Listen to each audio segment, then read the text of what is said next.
नमस्कार, news nation पर champions की जंग देख रहे हैं आप। आपके साथ मैं हूं मोनू चहल। आईपीएल 2024 में दोस्तों अब ऐसी स्टेज आ गई है जहां से एक मैच हारे और आपका प्लेऑफ से पट्टा कट जाएगा। अब मुंबई इंडियंस का देखिए 12 में से 4 मुकाबले हारे और उसके बाद वो टीम बाहर हो गई।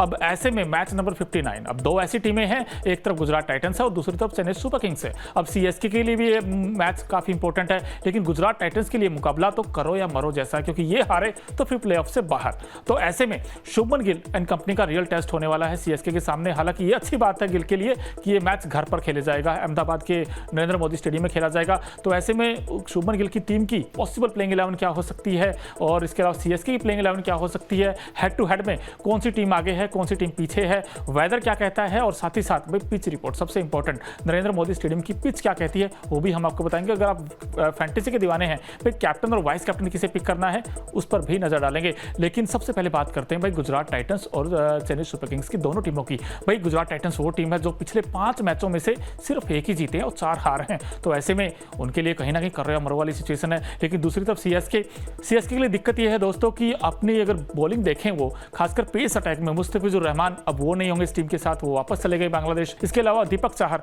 मथीशा पथिराना इंजरी फैक्टर की वजह से वो मुकाबला नहीं खेल पाएंगे दोनों, और शिवम दुबे लगातार 2 डक के बाद अब उनसे बड़ी उम्मीदें होंगी। लेकिन दूसरी तो गुजरात टाइटंस, उनका जो बॉलिंग है वो काफी फीकी नजर आई और बैटिंग में उस तरीके का फायर पावर दिखा नहीं है। तो ऐसे में शुभमन गिल एंड कंपनी क्या अपनी टीम में चेंजेस करना चाहेगी? पहले देख ही लेते हैं भाई पॉसिबल प्लेइंग 11 गुजरात टाइटंस की क्या हो सकती है। गुजरात टाइटंस की संभावित प्लेइंग 11 पर नजर डालें तो रिद्धिमान साहा जो कि विकेटकीपर इस टीम के हैं, शुभमन गिल कैप्टन इस टीम के, साई सुदर्शन, डेविड मिलर, शाहरुख खान, राहुल तेवतिया, राशिद खान, मानव सुथार, नूर अहमद, मोहित शर्मा, जोशुआ लिटल। अब दोस्तों आपने जो प्लेइंग 11 देखी है इसमें आपने देखा होगा कि जो ओपनिंग पेयर है जिसमें रिद्धिमान साहा और शुभमन गिल आपको नजर आते हैं, लेकिन शुभमन गिल तो ठीक है। हालांकि शुभमन गिल भी पिछले 5 मैचों में से 2 या 3 ऐसे मैचेस थे जहां पर वो डबल डिजिट में ही नहीं पहुंच पाए थे, उनका हाईएस्ट 35 था। तो कहीं ना कहीं शुभमन गिल को भी लीडिंग फ्रॉम द फ्रंट, जिसे हम कहते हैं ना captain leading from the front, उस तरीके के रन बनाने होंगे। और रिद्धिमान साहा, अब इसका इस खिलाड़ी क्या किया जाए, ये कभी 30-35 से ऊपर रन बनाते ही नहीं है। इनके लिए कहीं ना कहीं सबसे बड़ी कमजोर कड़ी ये हो गई है रिद्धिमान साहा को इस मुकाबले में अच्छा करना होगा, क्योंकि ये मैच जीटी के लिए भाई साख की लड़ाई भी है और करो या मरो वाला मुकाबला है। तो ऐसे बड़े और कड़े मैच में ओपनिंग पेयर का चलना बड़ा इंपॉर्टेंट है। उसके बाद देखिए साई सुदर्शन, अब साई सुदर्शन का भी फॉर्म थोड़ा डीप हुआ है, लेकिन साई सुदर्शन हम जानते हैं काबिलियत है इस खिलाड़ी में रन बनाने की, इनको भी रन बनाने होंगे। डेविड मिलर किलर को भी कुछ ना कुछ इस टीम के लिए नया करना होगा और मैचेस फिनिश करने होंगे। राहुल तेवतिया को अपनी उसी रिदम पर बैटिंग करनी होगी जिसके लिए वो जाने जाते हैं। राहुल तेवतिया आएंगे, मैच फिनिश करेंगे, वैसा कुछ रोल प्ले करना होगा। बॉलिंग में अगर देखा जाए तो राशिद खान को अच्छा करना होगा, नूर अहमद को उनका साथ देना होगा, और पेस अटैक भाई मोहित से बड़ी उम्मीदें इस टीम को। हालांकि मोहित वही हैं जिन्होंने इस सीजन में सबसे ज्यादा रन उठाए थे, आईपीएल इतिहास का रिकॉर्ड बना दिया था, 73 रन दिए थे अपने चारों कोटे में।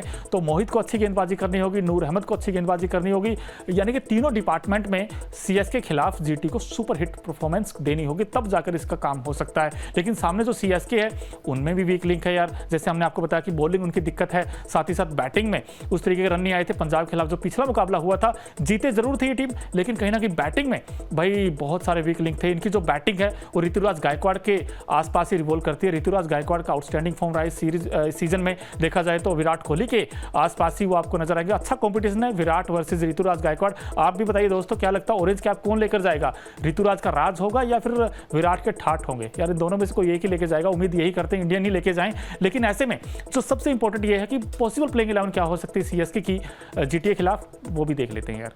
अजिंक्य रहाणे, ऋतुराज गायकवाड़ जो कि आपको ओपन करते नजर आएंगे, डैरेल मिचेल होंगे, शिवम दुबे, मोइन अली, रविंद्र जडेजा इस टीम के बहुत अच्छे प्लेयर हैं, अभी बॉलिंग और बैटिंग दोनों से अच्छा करते आ रहे हैं। एमएस धोनी विकेटकीपर इस टीम के, मिशेल सैंटनर को मौका मिल सकता है, शार्दुल ठाकुर, रिचर्ड ग्लेसन और तुषार देशपांडे। सीएसके की जो आपने प्लेइंग 11 देखी दोस्तों, इसमें आपको मैच विनर जरूर नजर आए होंगे, जहां पर रविंद्र जडेजा होंगे, चाहे ग्लेसन भी, उनको भी अच्छा करना होगा बॉलिंग से। और एक सिमरजीत सिंह जो पिछले मैच में खेले थे, बड़ी आउटस्टैंडिंग गेंदबाजी की थी, इन्होंने विकेट्स लिए थे और उनसे भी बड़ी उम्मीदें होंगी। एज ए इंपैक्ट आए थे हालांकि वो, तो इस तरीके से एज ए इंपैक्ट इस मुकाबले में आपको दिख सकते हैं। लेकिन बॉलिंग में तुषार देशपांडे जो गेंद डालते हैं, अभी जो पिछले 2-3 मैचेस में अगर आप देखो दोस्तों, बड़ी शानदार गेंदबाजी की है, जिस लेंथ पे गेंदबाजी की है, कहीं ना कहीं कई सारे सवाल कठिन पूछे हैं बैट्समैनों से। सो उम्मीद करते हैं कि तुषार देशपांडे भी अच्छा करें और जो स्पिनर है उनके रविंद्र जडेजा हो चाहे मिशेल सैंटनर हो, वो भी अच्छा करें। और बैटिंग में शिवम दुबे को अच्छा करना होगा, क्योंकि ये मैच उनके लिए अगर ये ये मैच हार गई सीएसके तो फिर दिक्कत हो जाएगा सीएसके के लिए प्लेऑफ में पहुंचना, क्योंकि आप जानते हैं दोस्तों जो ऊपर की टीमें केकेआर हो, आरआर हो, उसके बाद एसआरएच ने भी कल बिंदास क्रिकेट देखा था लास्ट नाइट हमने, तो ऐसे में इन तीनों टीमों को पकड़ना थोड़ा मुश्किल है। अब एक ही स्लॉट है, अब एक अनार, कई सारी टीमें बीमार हैं, उसमें सीएसके भी है, एलएसजी भी है, डीसी भी है, और यू नेवर नो आरसीबी की टीम भी कहीं ना कहीं उसी रेस में हो सकती है, क्योंकि आज मुकाबला जो है at the time of recording RCB और पंजाब का होने वाला, तो उसमें से जो टीम जीतेगी शायद उनके भी कुछ चांसेस तो उनके भी रहेंगे। तो ऐसे में सीएसके को एज ए यूनिटी और पोटेंशियल पर खेल दिखाना होगा, लेकिन ऐसे में दोनों टीमों के लिए भाई मैच तो बड़ा है, ऐसे में पिच क्या कहती है अहमदाबाद की, वो सबसे इंपॉर्टेंट, उस पर नजर डालते हैं। ये मुकाबला अहमदाबाद के नरेंद्र मोदी स्टेडियम में खेला जाएगा। यहाँ की पिच की बात करें तो ये गेंदबाजों के लिए काफी अनुकूल मानी जाती है, क्योंकि यहाँ पर गेंदबाजों को अच्छा टर्न और बाउंस मिलता है। ऐसे में बल्लेबाजों के लिए अच्छा यही रहेगा कि वो पिच को परखकर अपनी पारी खेलें। ये मुकाबला दोनों टीमों के लिए काफी अहम होने वाला है। इस पिच का जो एवरेज स्कोर है 170 के आसपास का है, और आंकड़ों की माने तो यहाँ बाद में बल्लेबाजी करने वाली टीमों को ज्यादा सक्सेस मिली है, और गुजरात में बढ़ती नमी के कारण मैच में ड्यू फैक्टर थोड़ा बहुत आपको देखने को मिल सकता है। इसलिए हमारे हिसाब से यहाँ जो भी कैप्टन टॉस जीते वो पहले गेंदबाजी करने का फैसला कर सकता है और अच्छा साबित हो सकता है। दोस्तों आपने पिच रिपोर्ट में देखा कि यहाँ पर थोड़ा सा खासकर स्पिन गेंदबाजों को भी अच्छा टर्न मिलता है, और ऐसे में अगर आप टॉस जीते तो पहले गेंदबाजी चुन लीजिए, क्योंकि यहाँ पर रन चेज आसानी के साथ हो जाते हैं, बड़ा ग्राउंड है और ड्यू फैक्टर भी आपको यहाँ देखने को मिल सकता है। लेकिन हमने पिच तो देखी यहाँ पर, लेकिन ऐसे में जो वेदर है भाई, क्या वेदर क्रिकेट फैंस का साथ देगा, ये भी देख लेते हैं यार। फ्राइडे को गुजरात का तापमान 28 से 41 डिग्री के आसपास रहने की उम्मीद है। मैच में बारिश की कोई भी संभावना नहीं है। बढ़ती नमी के कारण मैच में ड्यू फैक्टर जरूर देखने को मिलेगा, लेकिन कहीं ना कहीं मानना होगा कि बारिश इस मैच में कोई खलल नहीं डालेगी। तो ऐसे फैंस को दोनों टीमों के बीच पूरे 40 ओवर का एक्साइटिंग कॉन्टेस्ट देखने को मिल सकता है।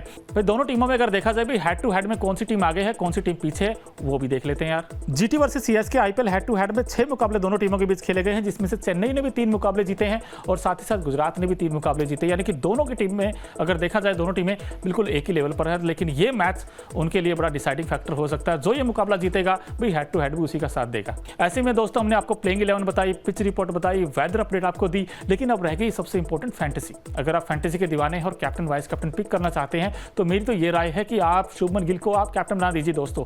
ये मैं दिल से कह रहा हूं क्योंकि उनके रन आने वाले दोस्तों, मुझे ऐसा लगता है शुभमन गिल इस मैच में अच्छा इंपैक्ट डाल सकते हैं। और अगर बॉलिंग में देखें तो आप रविंद्र जडेजा या फिर राशिद खान, ये अच्छा एक्साइटेंट कॉन्टेस्ट होगा। आई थिंक मैं चाहता हूँ राशिद खान के साथ ही जाइए, आप राशिद खान और शुभमन गिल को कैप्टन वाइस कैप्टन पिक कर सकते हैं। वैसे अगर सीएसके की तरफ से देखें तो पता नहीं मुझे ऐसा क्यों लगता है कि ऋतुराज गायकवाड़ एक बार फिर से बड़ी पारी खेलने वाले हैं, और बॉलिंग में भाई तुषार देशपांडे मुझे लगता है 1 या 2 विकेट जरूर निकाल देंगे। तो आप इस तरीके से अपनी प्लेइंग 11 बना सकते हैं फैंटेसी की। लेकिन मैच बड़ा खास इसलिए दोस्तों क्योंकि जो भी टीम हारेगी वो ऑलमोस्ट प्लेऑफ से बाहर हो जाएगी, उनके लिए जो प्लेऑफ का रास्ता है काफी कठिन हो जाएगा। और गुजरात टाइटंस तो दूसरी टीम बन जाएगी एमआई के बाद प्लेऑफ से बाहर होने वाली। तो आपको क्या लगता है, एक तरफ शुभमन गिल होंगे, एक तरफ ऋतुराज गायकवाड़ होंगे, भाई किसका बल्ला चलेगा, गिल का बल्ला चलेगा या फिर ऋतुराज गायकवाड़ का बल्ला चलेगा? और शिवम दुबे 2 डक हैं, क्या वो तीसरी भी हैट्रिक हो जाएगी डक की? ये भी देखना दिलचस्प हो जाएगा, क्योंकि अभी शिवम दुबे ना स्पिनर के साथ थोड़ा स्ट्रगल करते नजर आए हैं। अगर आपने देखो हरप्रीत बरार के सामने आउट हो गए थे, राहुल चाहर के सामने आउट हो गए थे, अब उस तरफ से नूर अहमद है। अब नूर अहमद या राशिद खान भी शिवम दुबे को फंसा सकते हैं। अच्छा मुकाबला होने की उम्मीद है दोस्तों दोनों टीमों के बीच, और ये साख की लड़ाई है, तो ऐसे में कॉन्टेस्ट अच्छा ही होगा। तो इस मैच को लेकर आपकी क्या राय है वो हमें कमेंट बॉक्स में जरूर बताएं। और अभी तक अगर आपने न्यूज नेशन और न्यूज नेशन स्पोर्ट्स को सब्सक्राइब नहीं किया है तो फटाफट कर लीजिए, क्योंकि यहाँ पर ओकिनावा पर जायंट्स चैंपियंस की जंग यूं ही जारी रहेगी।